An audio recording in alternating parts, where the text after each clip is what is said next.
Ito ang aking pangako,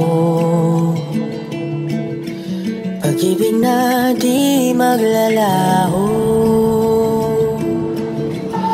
To be patient, to be kind and to be true, to love and to be loved by you. Yura, Donnie Pangilinan, alam niya kung paano niya patulugin ang girlfriend? Ayon sa aktor, proud na kinuwento kung paano patulugin ang girlfriend pag hindi makatulog. Say niya, kung ako ay madaling makatulog, siya hindi. Sa set namin, hindi makatulog yan, kaya't kinikiliti ko siya kagaya ng ginagawa dati ng yaya niya. Siguro mga 15 minutes ko yun ginagawa para makatulog lang siya. Banat pa nga ng aktor, pero maganda kasi may time akong titigan ng maganda niyang mukha na kinakilig ko naman.